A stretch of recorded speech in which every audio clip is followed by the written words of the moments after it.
Hello everyone, welcome to the study with Mayank. मैं हूं आपका मयंक। हम लोगों की यहां पर क्लास 7th एनसीईआरटी ज्योग्राफी की सीरीज चल रही है। आज आपका इसी क्रम में अध्याय 5वां है। यहां पर हम लोग जल के बारे में पढ़ेंगे। तो चलिए स्टार्ट करते हैं आज का वीडियो। देखते हैं हमें क्या क्या डिस्कस करना है यहाँ पर। जैसा कि हम लोग जानते हैं कि हमारी पृथ्वी के 71% भाग पर जल विद्यमान है, और जब हम पृथ्वी को अंतरिक्ष से देखते हैं तो यह जल की वजह से नीली दिखाई देती है। इसी वजह से पृथ्वी को नीला ग्रह भी कहते हैं। देखिए, जल जो है हमारे दैनिक क्रियाकलापों के लिए बहुत ज़्यादा महत्वपूर्ण है। यानी हमारे जितने भी दैनिक क्रियाकलाप हैं वो जल पर ही निर्भर हैं।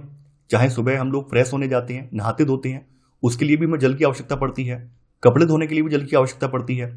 अपना जो भोजन पकाते हैं उस भोजन को पकाने के लिए, या फिर भोजन के रूप में जो भी फसलें हम लोग यूज करते हैं उन फसलों को उगाने के लिए भी जल की आवश्यकता पड़ती है।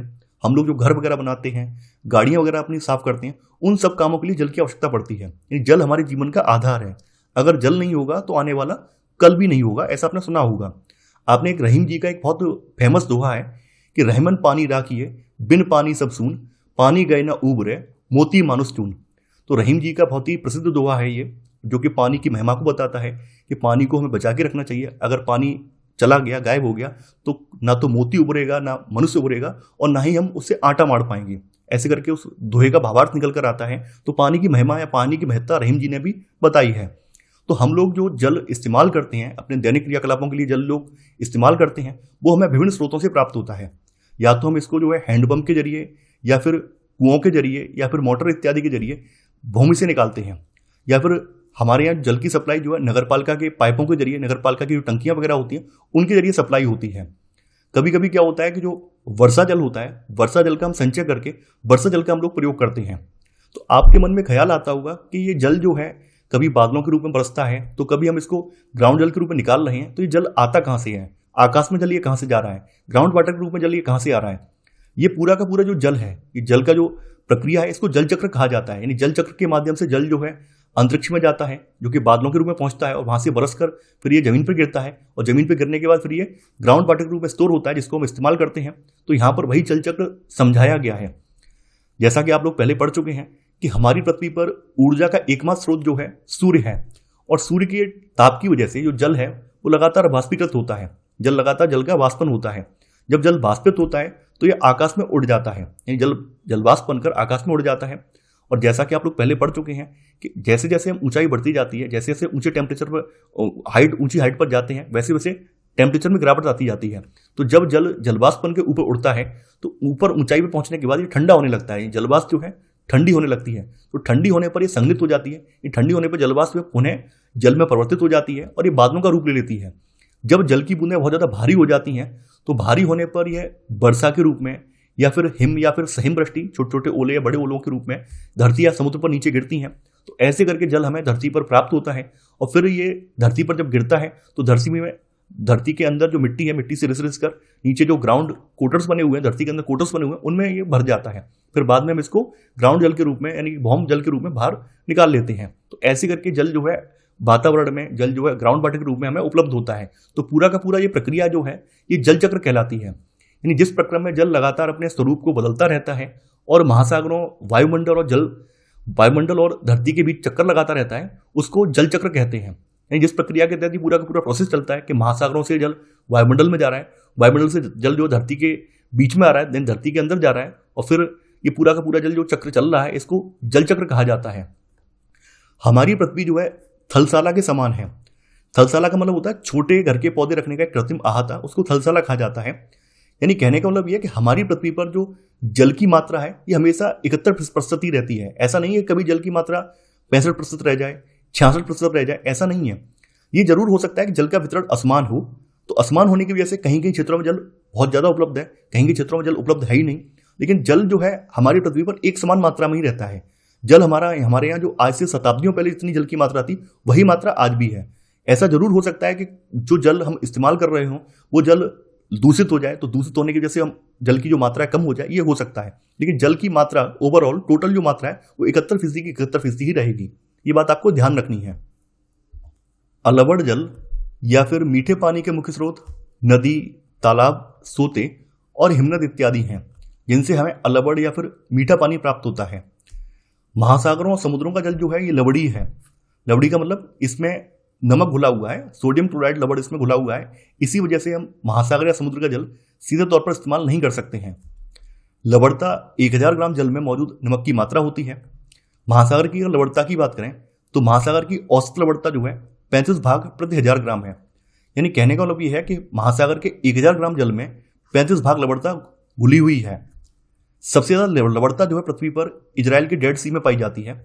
इजराइल के मृत सागर में 340 ग्राम प्रति लीटर लवणता होती है, जो कि पृथ्वी पर सबसे ज्यादा लवणता वाला स्थान है। यानी कि अगर आपसे कहीं पूछा जाए कि किस महासागर में या सागर में सबसे ज्यादा लवणता पाई जाती है, तो आप बता देंगे इजराइल के मृत सागर में सबसे ज्यादा लवणता पाई जाती है।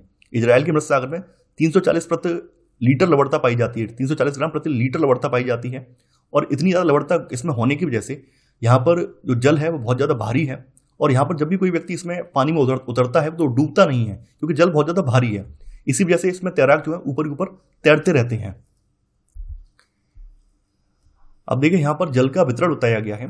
जैसा कि हम लोग जानते हैं कि पृथ्वी के 71% भाग पर जल मौजूद है, लेकिन फिर भी आपने पढ़ा होगा कि दुनिया के विभिन्न देशों में जल का संकट बना रहता है। कुछ कुछ देशों में आपने देखी होगी मारामारी रहती है जल को प्राप्त करने की। कुछ देशों में आपने देखा होगा लोग पानी के संकट से जूझ रहे होते हैं। ऐसा क्यों है? इतना ज़्यादा जल होने के बावजूद भी जल की उपलब्धता सीमित क्यों है? उसका रीजन ये है कि जल का जो स्थानिक वितरण है ये एक समान नहीं है। कहीं कहीं पर तो जल प्रचुर मात्रा में है और कहीं कहीं पर तो जल का अभाव है। इसी वजह से आप लोग ये मारामारी देखते हैं। तो यहाँ पर पृथ्वी पर जल वितरण का प्रतिशत बताया गया है। सबसे ज़्यादा जल जो है महासागरों के पास है। महासागर जो है संपूर्ण जल का 97.3% होल्ड करते हैं। उसके बाद 2% जल जो है आपका बर्फ छत्रक में, यानी जो आपके ग्लेशियर वगैरह हैं उनमें पाया जाता है। यानी कि महासागरों में सबसे ज़्यादा जल है। इसके बाद जो आपके ग्लेशियर्स हैं, बर्फ छत्रक हैं, उनमें जल पाया जाता है। इनमें 2% जल पाया जाता है। वहीं आपका जो ग्राउंड वाटर है, भूमिगत जल, इस भूमिगत जल के रूप में 0.68% जल पाया जाता है। झीलों का अलवड़ जल 0.009% पाया जाता है। स्थलीय समुद्र और जो नमकीन झीलें हैं इनमें 0.009% जल पाया जाता है। वायुमंडल में जो जल है वो 0.0019% जल पाया जाता है। और वहीं नदियों में 0.0001% जल पाया जाता है। हम जो जल इस्तेमाल करते हैं उस जल में एक तो भूमिगत जल होता है, यानी जो हम अलवड़ी जल प्राप्त करते हैं उस अलवड़ी जल में जो हमारे आसपास उपलब्ध स्रोत हैं उनमें भूमिगत जल है। वहीं जो आपके आसपास के जो झीलें वगैरह हैं, झीलों का अलवड़ जल वो इस्तेमाल करते हैं, या फिर वायुमंडल से जो बरसात वगैरह होती है वो जल हमारे लिए उपलब्ध होता है, या फिर नदियों का जल होता है। तो आप लोग देख पा रहे होंगे जो हम पानी इस्तेमाल कर रहे हैं उसकी मात्रा यहाँ पर 1% से भी कम है। जो हम साफ पानी की यहाँ पे बात कर रहे हैं उसकी मात्रा 1% से भी कम है। और 1% पानी की मात्रा जो है उसका भी वितरण एक समान नहीं है। कहीं कहीं किसी किसी देश में तो जल प्रचुर मात्रा में और किसी किसी देश में तो वो पानी है भी नहीं, पीने योग्य जो मीठा पानी है वो है भी नहीं। इसी वजह से हमेशा जल का संकट बना रहता है। वहीं जो आपके ग्लेशियर्स वगैरह हैं, तो ग्लेशियर्स जो हैं वो मीठे पानी के स्रोत जरूर हैं, लेकिन इन तक हमारी पहुंच नहीं है। इसलिए हम जो ग्लेशियर्स वाला पानी है इस्तेमाल नहीं कर सकते हैं। अब देखिए आगे यहाँ पर महासागरीय परिसंचरण के बारे में बताया गया है, यानी ओशियन सर्कुलेशन के बारे में बताया गया है। देखिए जैसा कि आप लोग पढ़ चुके हैं कि हमारी पृथ्वी के संपूर्ण क्षेत्रफल के 71% भाग पर महासागर विद्यमान है और बाद बाकी जो 29% भाग है वो हमारा भूमिखंड है, जिस पर हमारे महाद्वीप आते हैं, और 71% भाग में हमारे महासागर आते हैं। तो यहाँ पर महासागर हमारे पृथ्वी पर बड़े भाग में फैले हुए भी हैं। इसके अलावा हमारी पृथ्वी का जितना संपूर्ण जल है उसका 97.2% भाग ये होल्ड भी कर रहे हैं। तो इनमें जो जल विद्यमान है उसमें जो गतियां हो रही हैं उनके बारे में भी जानना हमारे लिए आवश्यक है। जैसा कि आप लोग जानते हैं कि तालाब या फिर झील का जो जल होता है वो शांत होता है। वहीं आपने महासागरों का जल देखा होगा टीवी वगैरह में, तो आपने देखा होगा कि महासागरों के जल में लगातार लहरें आती रहती हैं। ये महासागरों का जल जो है लगातार गतिमान रहता है, ये कभी भी शांत नहीं रहता है। तो यहाँ पर महासागर की जो जल की गतियां हैं वो यहाँ पर डिवाइड की गई हैं। कौन कौन सी गतियां होती हैं? जैसे तरंगी गति है, तरंग, ज्वार भाटा और धाराएं, इनके जरिए महासागर का जो जल होता है वो लगातार गतिमान रहता है। तो सबसे पहले तरंगों की बात की गई, यानी वेव्स की बात की गई है। देखिए जब समुद्री सतह पर पवन बहती है, यानी हवा बहती है, तब तरंगें उत्पन्न होती हैं। जितनी तेज पवन बहेगी तरंग उतनी ही बड़ी होती जाती है, यानी जितनी तेज हवा चलेगी महासागर के ऊपर उतनी तेज यहाँ पे तरंग भी उठेगी। तरंग के कारण जो महासागरीय सतह पर जल है वो लगातार ऊपर उठता और गिरता रहता है। कभी कभी क्या होता है कि भूकंप या फिर ज्वालामुखी उद्गार हुआ या जल के नीचे भूस्खलन इत्यादि हुआ, इसकी वजह से महासागरीय जल विस्थापित होता है। इसकी वजह से महासागरीय जल में ऊंची ऊंची लहरें उठने लगती हैं, ऊंची ऊंची तरंगें उठने लगती हैं। कभी कभी क्या होता है 15 मीटर तक की ऊंचाई या इससे भी ज़्यादा ऊंचाई की तरंगें उठने लगती हैं। तो 15 मीटर की ऊंचाई से एवं जो तरंगें होती हैं उनको सुनामी कहा जाता है। सुनामी, देखिए सुनामी जो है ये जापानी भाषा का शब्द है और सुनामी का अर्थ होता है पोताश्रय तरंगें, यानी ऐसी तरंगें जो किसी पोताश्रय को या किसी जहाज को नष्ट कर देती हैं, उन्हें सुनामी कहते हैं। तो सुनामी जो है जापानी भाषा का शब्द है, कई बार पूछा भी जाता है। और जैसा कि आपने पढ़ा भी होगा इतिहास में कि भारतीय तटों पर सबसे भयंकर सुनामी जो 2004 में आई थी, तो 2004 के सुनामी से भारतीय सीमा का जो ध्रुव दक्षिणी बिंदु है, हमारी सीमा का जो दक्षिणी बिंदु है वो हमारे मुख्य भूमि पर ना होकर हमारे द्वीप समूह पर स्थित है। तो ये अंडमान निकोबार द्वीप समूह में पड़ता है। तो हमारा जो दक्षिणी बिंदु है, जो कि इंदिरा पॉइंट के नाम से जाना जाता है, जो कि अंडमान निकोबार द्वीप समूह पर पड़ता है, ये पूरी तरह से डूब गया था। इसके अलावा 2004 की सुनामी ने हमारे जो तटीय राज्य हैं उनमें भी भयंकर तबाही मचाई थी। तो यहाँ पर तरंग के बारे में आपने जान लिया। अब आगे है ज्वार भाटा। तो दिन में 2 बार नियम से जो महासागर का जल है ये ऊपर उठता है और गिरता है, ये ज्वार भाटा कहलाता है। देखिए, जब जल सर्वाधिक ऊंचाई तक उठता है और तट के बड़े हिस्से को ये डुबो देता है तो इसको ज्वार या फिर हाई टाइड कहते हैं। जब जल अपने न्यूनतम या निम्नतम स्तर तक आ जाता है या तट से पीछे चला जाता है तो इस प्रक्रिया को भाटा कहा जाता है। ज्वार भाटा आता क्यों है, यानी महासागरीय जल में या सागर के जल में ज्वार भाटा आता क्यों है? तो ये सूर्य और चंद्रमा के गुरुत्वाकर्षण बल की वजह से पृथ्वी की सतह पर ज्वार भाटा आता है। महासागरों में ज्वार भाटा आने के पीछे सूर्य और चंद्रमा का गुरुत्वाकर्षण बल है, इसकी वजह से ज्वार भाटा आता है।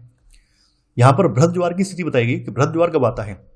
देखिए, पूर्णिमा या फिर अमावस्या के दिन में सूर्य, चंद्रमा और पृथ्वी जो है ये तीनों एक सीध में होते हैं और इस समय पृथ्वी पर सबसे ऊंचे ज्वार उठते हैं और इस ज्वार को बृहद ज्वार या स्प्रिंग टाइड्स कहते हैं। देखिए, जब सूर्य, चंद्रमा, पृथ्वी या सूर्य, पृथ्वी, चंद्रमा ये तीनों एक सीध में हों तब पृथ्वी पर या महासागरों में हाई टाइड्स आते हैं, यानी बहुत बड़े बड़े ज्वार आते हैं। स्प्रिंग टाइड्स जिन्हें कहा जाता है, बृहद ज्वार, वो यहाँ पर आते हैं। अब देखिए, यहाँ पर लघु ज्वार भाटा कब आता है? जब चांद अपने प्रथम एवं अंतिम चतुर्थांश में होता है तो चांद और सूर्य का गुरुत्वाकर्षण बल विपरीत दिशाओं से महासागरीय जल पर पड़ता है। यानी कहने का मतलब क्या है कि जब यहाँ पर चंद्रमा जो है पृथ्वी के साथ और सूर्य के साथ 90 डिग्री के कोण पर होता है तो यहाँ पर क्या है, सूर्य का जो गुरुत्वाकर्षण बल है और चंद्रमा का जो गुरुत्वाकर्षण बल है ये विपरीत दिशाओं में लग रहा होता है। तो इसके परिणाम स्वरूप पृथ्वी पर निम्न ज्वार भाटा आता है। तो ऐसे ज्वार को जो है लघु ज्वार भाटा या नीप टाइड्स कहा जाता है। यहाँ पर उच्च ज्वार के फायदे बताए गए हैं। देखिए, उच्च ज्वार जो है वो नौ संचालन में सहायक होता है, यानी कि जब उच्च ज्वार आता है तो समुद्र का जो जलस्तर का लेवल है वो बढ़ जाता है और बढ़ा हुआ जलस्तर का लेवल जो है जहाज को बंदरगाह तक पहुंचने में सहायक होता है। जहाज वगैरह जो बंदरगाह तक आसानी से पहुंच जाते हैं, आसानी से वहां पर अपना लंगर डाल सकते हैं। वहीं जब हाई टाइड आता है, उच्च ज्वार आता है, तो ये मछली पकड़ने में भी इससे मदद मिलती है, क्योंकि उच्च ज्वार के दौरान जो मछलियां होती हैं वो अनेक मछलियां जो तट के निकट आ जाती हैं तो मछुआरे उन्हें आसानी से पकड़ सकते हैं। कुछ स्थानों पर जो है ज्वार भाटे से होने वाला जो उतार चढ़ाव है, जल में जो उतार चढ़ाव ज्वार भाटे की वजह से होता है, उससे बिजली भी उत्पन्न की जाती है। जैसे हमारे यहाँ जो खंबात की खाड़ी है, कच्छ की गुजरात वाली जो खंबात की खाड़ी का कच्छ की खाड़ी और खंबात की जो खाड़ी है उसमें ऐसे संयंत्र स्थापित किए गए हैं जिससे कि बिजली का उत्पादन यहाँ से किया जा सके। तीसरे प्रकार की महासागरीय जल की गति में महासागरीय धाराएं आ जाती हैं, यानी ओशियन करंट्स आ जाता है। आपकी किताब में, क्लास 7 की किताब में महासागरीय धाराओं की उत्पत्ति के कारण नहीं बताए गए हैं। हम लोग क्लास 11 में इसको डिटेल में डिस्कस करेंगे। यहाँ पर जितना बताया गया उसको हम लोग जान लेते हैं। देखिए, महासागरीय धाराएं निश्चित दिशा में महासागरीय सतह पर नियमित रूप से बहने वाली जलधाराएं हैं, यानी कहने का मतलब यह है कि एक निश्चित दिशा में ये बहती हैं। महासागरीय धाराएं गर्म या फिर ठंडी हो सकती हैं। सामान्यतः जो गर्म महासागरीय धाराएं हैं ये आपकी भूमध्य रेखा या फिर इक्वेटर लाइन के निकट उत्पन्न होती हैं, क्योंकि यहाँ पर वर्ष भर सूर्य का प्रकाश बिल्कुल सीधा पड़ता है। इस वजह से इक्वेटर लाइन के पास जो है गर्म महासागरीय धाराएं उत्पन्न होती हैं और ये यहाँ से फिर ध्रुवों की ओर प्रवाहित होती हैं।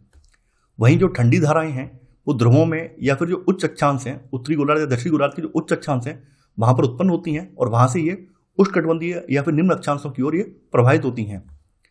महासागरीय धाराएं किसी क्षेत्र के तापमान को प्रभावित करती हैं, यानी किसी क्षेत्र के वर्षण के पैटर्न को, वर्षा के पैटर्न को, वहाँ के तापमान को, वहाँ की जलवायु को प्रभावित करती हैं। जिस स्थान पर गर्म और शीत जलधाराएं मिलती हैं वह स्थान विश्व भर में सर्वोत्तम मत्स्य क्षेत्र माना जाता है। जिन स्थानों पर गर्म और ठंडी जलधाराएं आपस में मिलती हैं वहाँ पर सबसे ज़्यादा मछलियों की पैदावार होती है, क्योंकि गर्म और ठंडी जलधारा मिलने की वजह से जो मछलियों का भोजन है प्लैंकटन की संख्या में वृद्धि हो जाती है और प्लैंकटन जो है वो मछलियों का भोजन होता है और मछलियाँ जो है उस भोजन को करने के लिए उस स्थान पर बहुत ज़्यादा मात्रा में इकट्ठी होती हैं।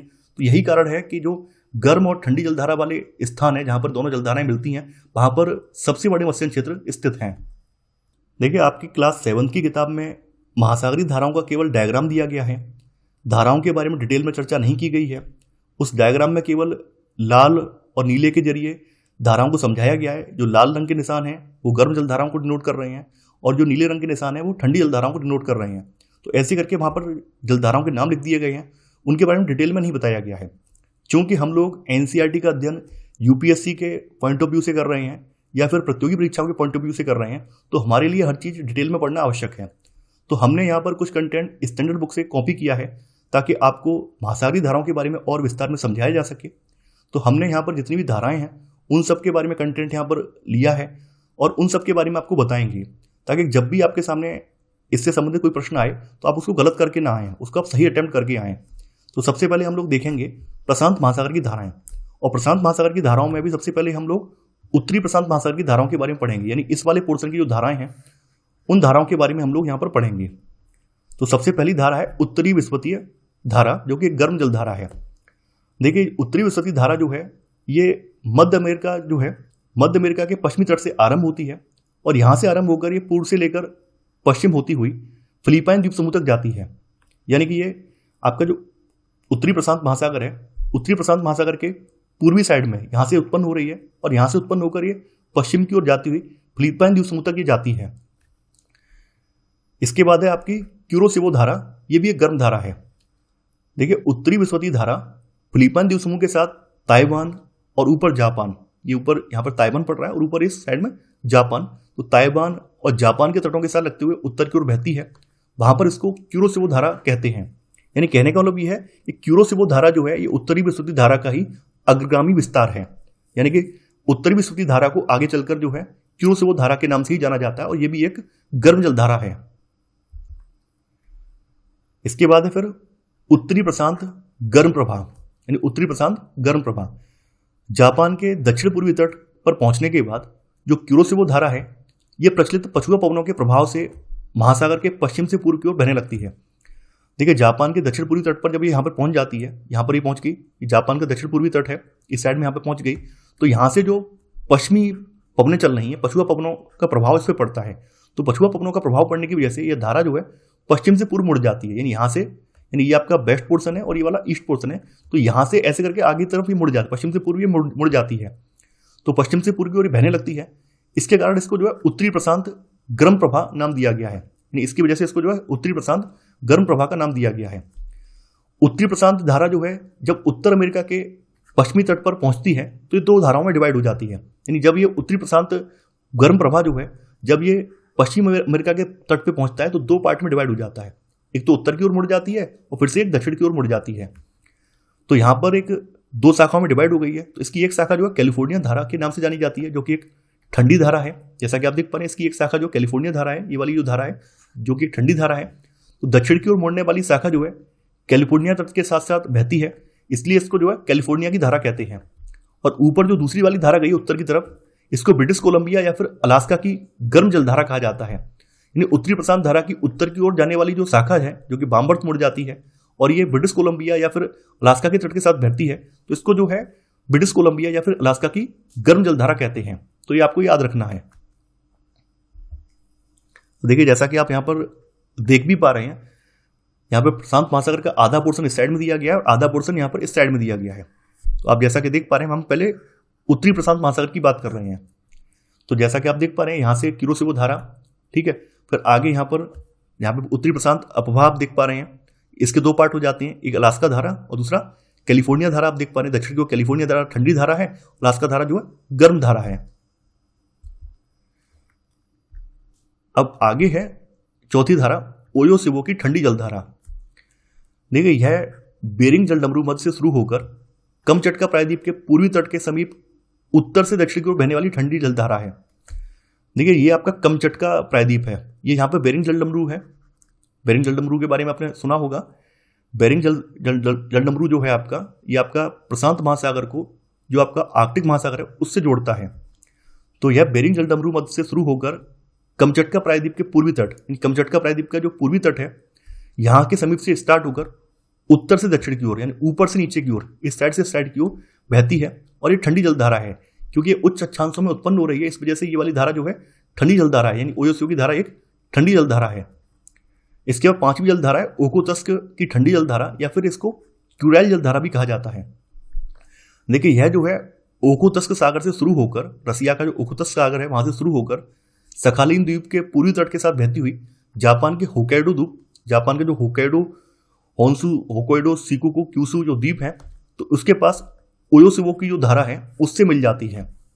तो जो ये वाली धारा आप देख रहे हैं ये यहाँ से स्टार्ट होती है, ओखोत्स्क सागर से स्टार्ट होती है और सखालिन द्वीप से होकर पूर्वी तट के साथ बहती हुई जापान के होक्काइडो द्वीप के पास जो ओयोसिवो की धारा है उसके साथ ये मर्ज हो जाती है। अब देखिए, अब हम यहाँ पर दक्षिणी प्रशांत महासागर की जो धाराएं हैं उनके बारे में देखेंगे। अब तक तो हमने उत्तरी प्रशांत महासागर की धाराएं देख ली, अब दक्षिणी प्रशांत महासागर की जो धाराएं हैं इनके बारे में यहाँ पर देखेंगे। तो सबसे पहले है दक्षिणी बृहस्पति गर्म जलधारा।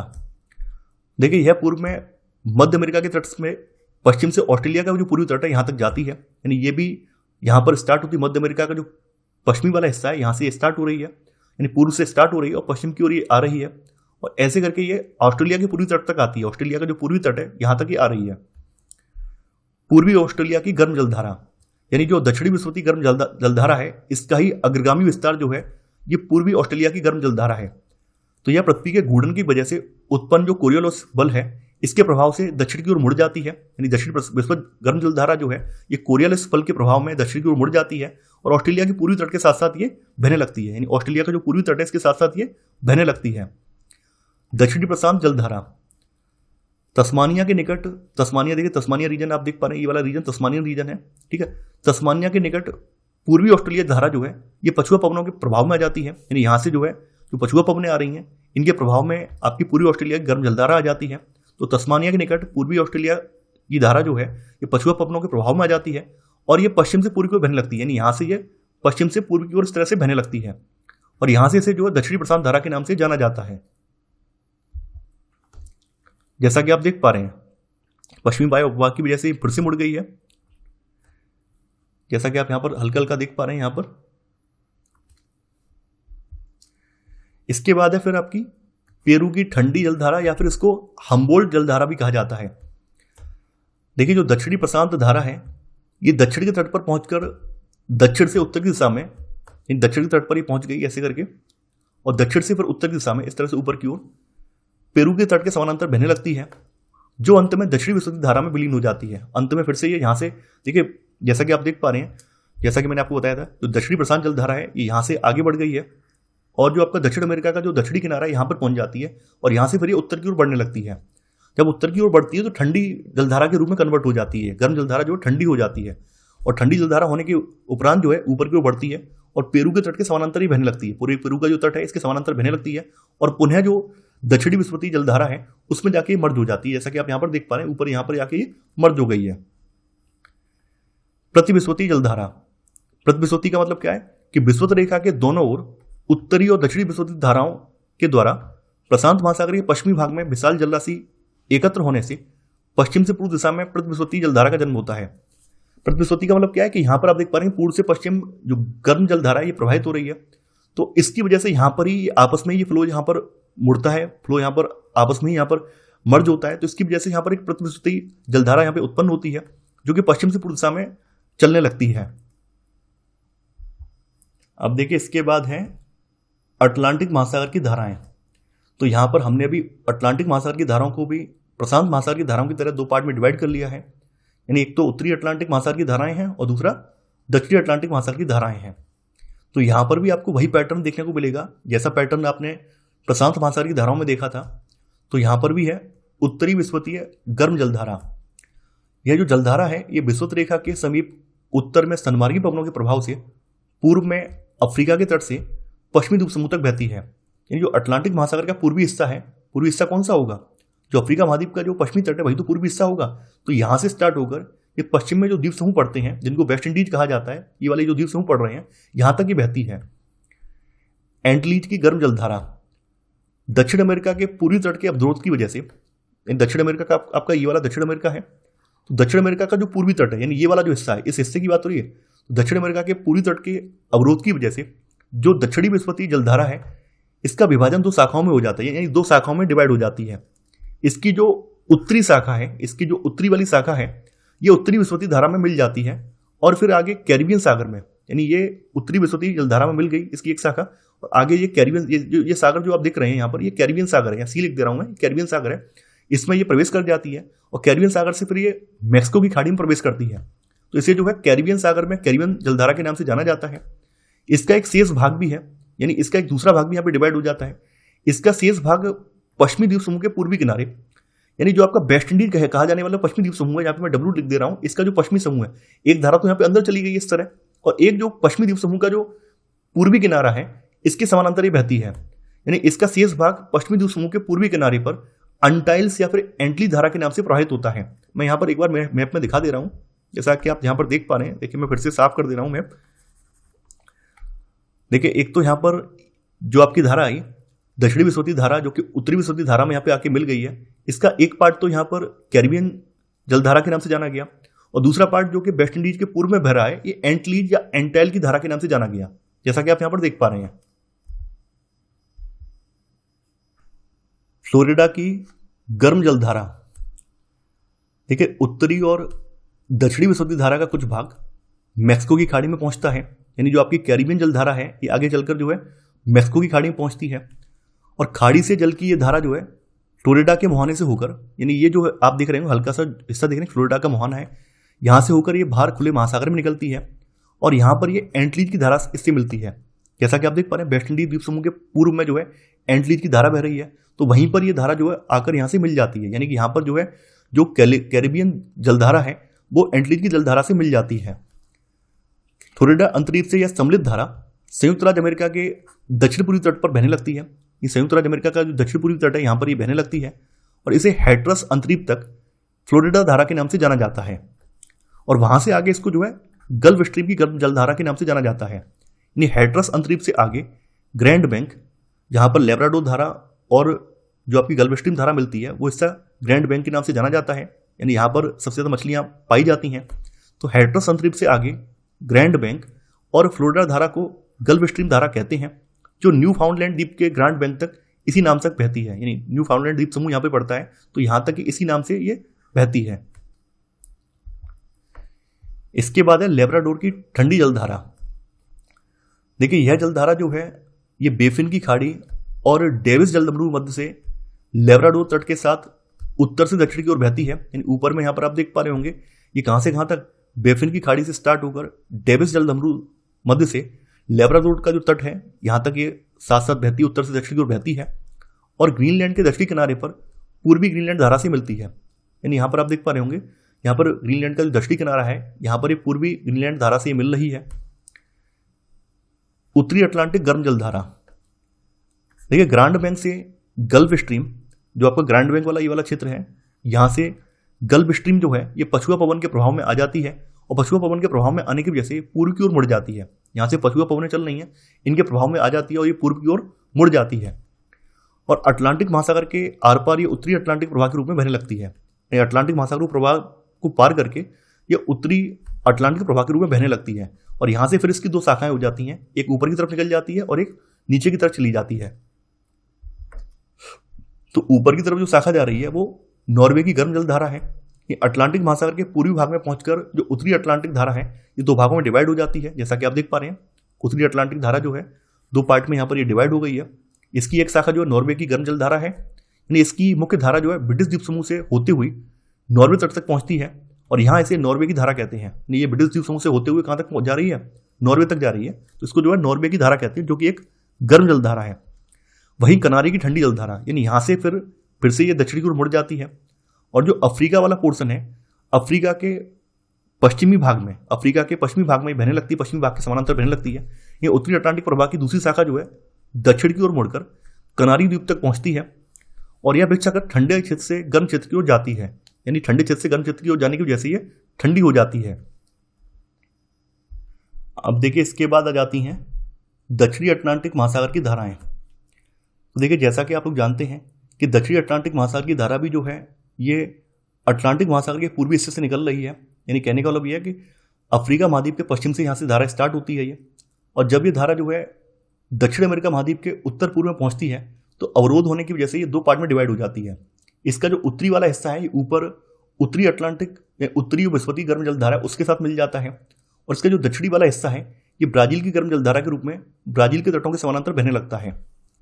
तो यहाँ पर वही सब चीजें बताई गई हैं कि यह धारा विषुवत रेखा के दक्षिण में उसके समानांतर पूर्व से पश्चिम की ओर बहती है। अगली जलधारा जो है ब्राजील की गर्म जलधारा है, इसकी उत्पत्ति जो है दक्षिण विषुवती गर्म जलधारा के विभाजन से होती है। जैसा कि आप देख पा रहे हैं दक्षिण विषुवती जलधारा जो है इसका विभाजन हो गया, इसकी जो दक्षिणी शाखा है ये दक्षिण की ओर मुड़ जाती है जो कि ब्राजील गर्म जलधारा के नाम से जानी जाती है। अगला है फॉकलैंड की ठंडी जलधारा। देखिए फॉकलैंड की ठंडी जलधारा जो है ये दक्षिण अमेरिका के दक्षिण पूर्वी तट के साथ साथ दक्षिण से उत्तर की ओर बहती है। नीचे से आप देख रहे हैं यहाँ से बहना स्टार्ट करती है और दक्षिण से उत्तर की ओर बहती है और बीच में आकर यहाँ पर ब्राजील की जलधारा और जो फॉकलैंड की जलधारा है यहाँ पर मिलती है। तो यहाँ पर मिलने की वजह से दोनों गर्म और ठंडी जलधाराएं जब मिलती हैं तो यहाँ पर घना कोहरा यहाँ पर बनता है। यानी जब दो जलधाराएं जिनमें एक गर्म हो एक ठंडी हो आपस में जब मिलेंगी तो वहाँ पर घना कोहरा और वहाँ पर प्लैंकटन की संख्या में वृद्धि देखी जाएगी। इसकी वजह से वहाँ पर मछलियाँ सबसे ज़्यादा पकड़ी जाती हैं। इसके बाद है दक्षिणी अटलांटिक प्रवाह। देखिए तीव्रगामी जो पछुआ पवनें हैं इनके प्रभाव से ब्राजील धारा और जो फॉकलैंड की धारा है इसका संयुक्त जल पश्चिम से पूर्व की ओर ड्रिफ्ट के रूप में बहने लगता है। देखिए यहाँ पर जब मिल रही हैं दोनों धाराएं, ये फॉकलैंड की धारा जो आ रही है दक्षिण अमेरिका महाद्वीप के दक्षिण पूर्व में और ऊपर से यहाँ पर ब्राजील की धारा आ रही है, तो दोनों धाराएं यहाँ पर मिल रही हैं। इधर जो पश्चिमी हवा का रुख है वो भी इस पर प्रभाव डाल रहा है, तो इसकी वजह से दोनों धाराएं संयुक्त धारा के रूप में मिल जाती हैं और पश्चिम से पूर्व की ओर यानी इस साइड से इस साइड की ओर चलने लगती हैं। इसे दक्षिणी अटलांटिक प्रवाह या पछुआ पवन प्रवाह या अंटार्कटिक प्रवाह आदि नामों से जाना जाता है। यानी इसको जो है दक्षिणी अटलांटिक प्रवाह या पछुआ पवन प्रवाह या फिर अंटार्कटिक प्रवाह के नाम से जाना जाता है। अब इसी में आगे आ जाती है बेंगुला जलधारा। देखिए यह जो है ठंडी जलधारा है जो दक्षिण अफ्रीका के पश्चिमी तट के सहारे उत्तर दिशा में प्रवाहित होती है। देखिए यहाँ पर आप देख पा रहे हैं दक्षिण अफ्रीका का जो पश्चिमी तट है तो पश्चिमी तट के सहारे उत्तर में प्रवाहित हो रही है। वास्तव में ये वाली जो जलधारा की बात हो रही है ये जलधारा जो है दक्षिणी अटलांटिक प्रवाह का ही अग्रगामी विस्तार है ना। तो यह जलधारा जो है आपकी बेंगुला वाली जो जलधारा है ये जलधारा जो है ठंडी जलधारा है और यह जलधारा जो है कालाहारी मरुस्थल की उत्पत्ति के कारकों में से एक है। देखिए कालाहारी मरुस्थल जो है दक्षिण अफ्रीका में पाया जाता है, तो कालाहारी मरुस्थल के बनने के पीछे बेंगुला जलधारा ही है। देखिए अब है हिंद महासागर की धाराएं, और हिंद महासागर की धाराओं में भी पहली धारा जो है वो उत्तर पूर्वी मानसूनी धारा है। देखिए शीत ऋतु में उत्तर पूर्वी मानसूनी हवाएं जो हैं स्थल से जल की ओर चलती हैं। यानी शीत ऋतु में जो उत्तर पूर्वी मानसूनी हवाएं जो हैं यानी उत्तर पूर्व से आने वाली जो मानसूनी हवाएं इस साइड से आने वाली जो मानसूनी हवाएं जो हैं ये स्थल खंड से जल खंड की ओर चलती हैं, और ये यहाँ से जब जल खंड की ओर चलेंगी तो यहाँ पर आपका अंडमान निकोबार द्वीप पड़ता है, इधर आपका सोमालिया वाला रीजन पड़ता है, तो ये पूर्व से पश्चिम की ओर इनका प्रभाव रहता है। तो पूर्व से पश्चिम का प्रभाव रहने की वजह से यहाँ पर उत्तर पूर्वी मानसूनी धारा चलती है, यानी यहाँ से लेकर यहाँ तक इस रीजन तक उत्तर पूर्वी मानसूनी धारा शीत ऋतु में चलती है। इसके बाद है दक्षिण पश्चिमी मानसूनी धारा। देखिए ग्रीष्म ऋतु में दक्षिण पश्चिमी मानसून के प्रभाव में जल का जो प्रभाव होता है वो पश्चिम से पूर्व दिशा की ओर होने लगता है, यानी इस साइड से इस साइड की ओर होने लगता है गर्मी के मौसम में। और यह धारा जो है अफ्रीका के पूर्वी भाग में उत्पन्न होकर पूर्वी दिशा की ओर बहती हुई अरब सागर और बंगाल की खाड़ी में प्रवाहित होती है। यानी कि यहाँ पर अफ्रीका के पूर्वी तट पर उत्पन्न हो रही है, लेकिन फिरेल के नियम के अनुसार ये उत्तरी गोलार्ध में अपनी दाईं ओर मुड़ जाती है। तो ऐसे करके ये दाईं ओर मुड़ने की वजह से अरब सागर में और बंगाल की खाड़ी में ये बहने लगती है, तो ये दक्षिण पश्चिमी मानसून धारा के नाम से जानी जाती है। दक्षिणी विषुवतीय धारा। देखिए दक्षिणी हिंद महासागर में मानसूनी हवाओं के मौसमी परिवर्तन का प्रभाव धाराओं पर अत्यंत कम होता है, और यह धारा जो है ऑस्ट्रेलिया तथा अफ्रीका के तटों के मध्य पूर्व से पश्चिम की ओर बहती है। ये साउथ इक्वेटोरियल वाली जो आप धारा देख रहे हैं दक्षिणी विषुवतीय धारा आप देख रहे हैं, ये कहाँ से कहाँ तक बह रही है, पूर्व से लेकर ये पश्चिम की ओर इस तरह से बह रही है। इसके बाद है मोजाम्बिक की गर्म धारा, जो आपका दक्षिणी विषुवतीय धारा है। इसकी एक शाखा जो है मोजाम्बिक चैनल, यहाँ पर आप देख पा रहे हैं, यहाँ पर एक शाखा जो मोजाम्बिक चैनल के सहारे होकर बहती है, और ये जो है ये मोजाम्बिक धारा के नाम से जानी जाती है। एक अगली धारा जो है ये है मेडागास्कर की गर्म धारा। तो मेडागास्कर द्वीप के पूर्वी तट पर बहने वाली जो दक्षिणी भूमध्य रेखी धारा जो है या दक्षिणी विषुवतीय धारा जो है, इसकी दूसरी शाखा को मेडागास्कर धारा के नाम से जाना जाता है। यानी इसकी एक शाखा जो है मोजाम्बिक चैनल से होकर गुजरती है और दूसरी शाखा जो है मेडागास्कर द्वीप के साइड से होकर गुजरती है, मेडागास्कर द्वीप के पूरी तट से होकर गुजरती है। तो मेडागास्कर द्वीप के पूरी तट से गुजरने वाली जो शाखा जो है उसको मेडागास्कर गर्म जलधारा कहा जाता है। अगुलहास गर्म धारा, देखिए मोजाम्बिक धारा और जो मेडागास्कर धारा है ये मेडागास्कर द्वीप के दक्षिण में मिल जाती हैं। ये दोनों धाराएं जो है मेडागास्कर द्वीप के दक्षिण में मिल जाती हैं और यहाँ से संयुक्त रूप से प्रवाहित होती हैं और इन दोनों की संयुक्त धारा को ही अगुलहास धारा कहा जाता है। यहाँ पर ऊपर जाकर ये, जैसा कि आप देख पा रहे हैं यहाँ पर ये इस साइड से एक और ये धारा यहाँ पे मिल जाती हैं और इन दोनों की संयुक्त धारा को अगुलहास धारा का नाम दे दिया जाता है। और ये जलधारा जो है आगे चलकर पछुआ पवन के प्रभाव में मिल जाती है, यानी इस पर भी पछुआ पवन का प्रभाव पड़ता है। तो पछुआ पवन के प्रभाव की वजह से ये पश्चिम की ओर फिर से पश्चिम से पूर्व की ओर मुड़ जाती है। तो यहाँ बताया गया पछुआ पवन प्रभाव में कि यह धारा जो है हिंद महासागर के दक्षिण में पश्चिम से पूर्व की ओर ऑस्ट्रेलिया के पश्चिमी तट तक प्रवाहित होती है। जैसा कि आप देख पा रहे हैं यहाँ पर पछुआ पवन का प्रभाव पड़ा, ऐसे करके यहाँ पर पछुआ पवन प्रभाव बन गया और फिर से ये ऑस्ट्रेलिया महाद्वीप के पश्चिमी तट पर ही पहुंच गई। तो ऑस्ट्रेलिया महाद्वीप के पश्चिमी तट पर पहुंचने पर वहां पर ये ठंडी जलधारा बन जाती है। तो पश्चिमी ऑस्ट्रेलियाई ठंडी जलधारा, तो पछुआ पवन की एक शाखा जो है ऑस्ट्रेलिया के दक्षिण में बहती है, एक शाखा जो ऑस्ट्रेलिया के दक्षिण में इस तरह से बहती है और दूसरी शाखा जो है ऑस्ट्रेलिया के पश्चिमी तट से टकराकर उत्तर की ओर मुड़ जाती है। देखिए एक शाखा तो ऑस्ट्रेलिया के दक्षिण में बह रही है इसकी, ठीक है, पश्चिमी पवन प्रवाह की, और एक शाखा जो है उत्तर की ओर मुड़ गई और ये ऑस्ट्रेलिया महाद्वीप के पश्चिम की ओर पश्चिम के तट के सहारे बह रही है ना। तो यहाँ पर उसे जो है पश्चिमी ऑस्ट्रेलियाई ठंडी जलधारा कहा जाता है। तो ये था हमारा आज का वीडियो। आई होप आपको आज का वीडियो पसंद आया होगा। आप लोग इस वीडियो को लाइक और शेयर करना बिल्कुल नहीं भूलें। तो आज के लिए बस इतना ही। Thanks for watching. जय हिंद।